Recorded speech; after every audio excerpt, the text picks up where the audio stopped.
Сайн мэцхан за энэ удаагийн хамтлагаараа багш та бүхэндээ заажин хасах үед бид нар заавал өлсөх албагүй гэдэг сэдвээр ярих чинь. Заажин хасах үед хэн хүмүүс за их тасгал төлөвлөгөө хийгээд хоолоо багасгаад өлсөх мэдрэмж авч байгаа бол жингээ хасж байна сайн байна гэж ойлгодог. Гэтэл орчин үеийн судалгаануудаас харахад ерөөдөө жин хасах үед ерөөсөө өлсөх бол шаардлагагүй гэдгийг тогтоосон байдаг. За тэгээд яагаад ингэж байгаа гэхээр бид нар жин хасах үед ерөөсөө калорийн хомсдол бий болгоно. За тэгэнгүүт калорийн хомсдол бий болгож байгаа үед бид нар заавал гэж содод өлсөөл ядраа тавталгаа эргээд ямар шаардлага байхгүй. Тодорхой хэмжээнд бидний бензин солилцоо за биеийн өөрийн нэг шатаж байгаа калорийн илчилгээс бага илчлэг өдөр давхад жин хасах процесс бол өөрөө бий болт юм аа. За тэгээд мөн жаастаа үед шимт хичээлийг тулдлах хэрэгтэй байдаг.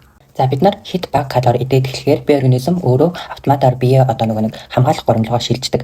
За эдгээр хамгаалах горимлогоо шилжснээрээ юу болдог вэ? Бие махбодод юу болдог вэ гэхээр за хамгийн эхлээд бол биеийн суур бодисын солилцоог унааж эхэлдэг.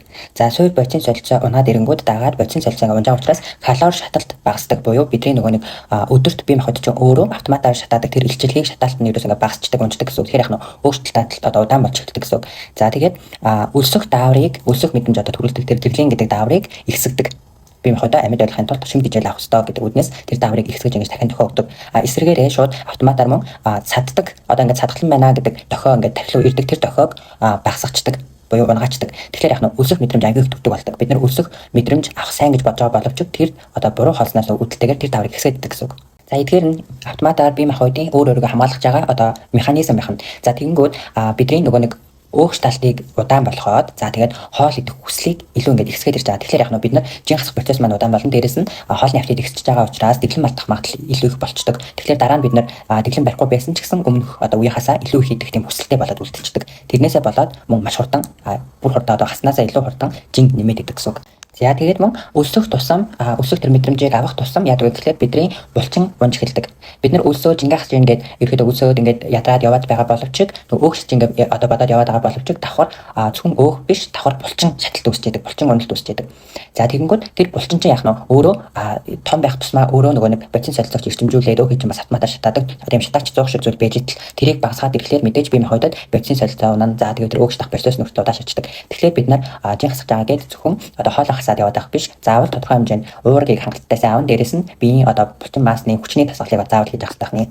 За тэгэхээр бид нар мөн уураг эслэг хоёрыг маш сайн авч явах хэрэгтэй байдаг. Яагаад уураг эслэг гэж аав гэхээр уурагч нь өөрөө ерөөд бол маш удаан задралтай. За удаан задарч байгаа учраас маш их энерги шаарддаг буюу бид нар уургийг шингээхийн тулд маш их калори шатааж байдаг. За нэгдүгээр хоёрдугаар гэх юм бол уураг нь өөрөө маш их цадгалан мэдрэмжийг төрүүлж өгдөг.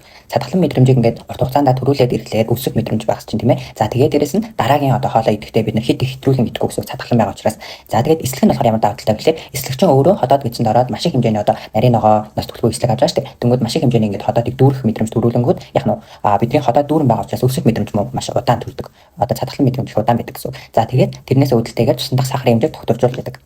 За тэгээд цусан дах сахарын хэмжээ чинь ингээд нэгэн хэвийн нэг шугамдаа ингээд дундачаа бариа явах юм бол бидний өлсөх мэдрэмж ер нь бол төрдөггүй. Бүр тийж амар гэж сонхолцоод амар юу ч хамаагүй эдмэр тийм мэдрэмж өрсө төрдөггүй. Дээшээ доошоо хэлбэлцээд ирэхлээр ерөөсөө нэг цадц юм шиг нэг өгцөд байгаа юм шиг мэдрэмж төрөөд байдаг. Тэгэхээр тэр цусан дах сахарын хэмжээ тогтвортой байгаа үед бид нар хоолны дэглэм алдах магадлал маш ихээр буурна гэсэн үг.